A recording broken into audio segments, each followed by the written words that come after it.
সামনে যে নির্বাচন আসতেছে, নির্বাচনে কাকে দেখতে চান? এটা মনে করেন এখন তো বললে কি বলবো আর কোন। আপনার আপনার কোনো ইচ্ছা নাই? আমার ইচ্ছা ওইরকম বলে তো মনে করেন মানুষ বলবে যে এর সাপোর্ট করি। একজন মানুষের ব্যক্তিগত সাপোর্ট থাকতেই পারে। জনগণ যাকে চায় তাকে তাকেই আমি করবো আর কি। আপনিও তো একজন জনগণ, আপনি কাকে চান? এখন আমি মনে করেন যে নির্বাচন আসে তাকেই ভোট দেব।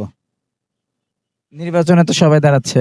এবার সবাই আসতেছে, এনসিপি, জামাত, বিএনপি আর অনেকে আসতেছে। আওয়ামী লীগের মনে হয় দিবে না। এরকম এরকম আমি বলতে চাই না যে আমি আমার ভোটার আমি যাকে খুশি তাকে দেব। আমার ওইরকম পছন্দ নয়, বুঝছেন? আমি ওইরকম বলতে চাই না আমি যে কাকে ভোট দিব বা কে আমার পছন্দ। আমি ভোটার হিসাবে আমি একটা ভোট দিব।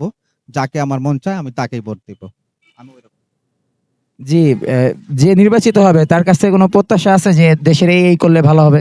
হ্যাঁ, অবশ্যই প্রত্যাশা তো আছেই। যে দেশের ভালো করে সে তাকেই আমি ভোট দেব।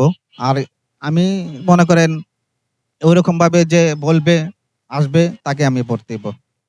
দেশের কি কি পরিবর্তন দরকার? দেশের পরিবর্তন তো অনেকই দরকার। অনেকই দরকার। যেমন তো মনে করেন এই যে আমাদের এই খাদ্যদ্রব্য জিনিস কাঁচামাল এটা একটু মনে করেন নিয়ন্ত্রণে থাকার দরকার। আর আমাদের মনে করেন এটা প্রতিনিয়ত দিন বাড়তেই চলছে। আমরা তো মনে করেন হাতের নাগালে আমরা তো কিছু মানুষ তো কিনতেই পারতেছি না। এইটাই আরকি। আর তো আরো আছে উন্নয়ন আছে, আরো আছে। আর দুর্নীতি কি কমানো দরকার? হ্যাঁ, অবশ্যই এটা তো কমানোর দরকারই।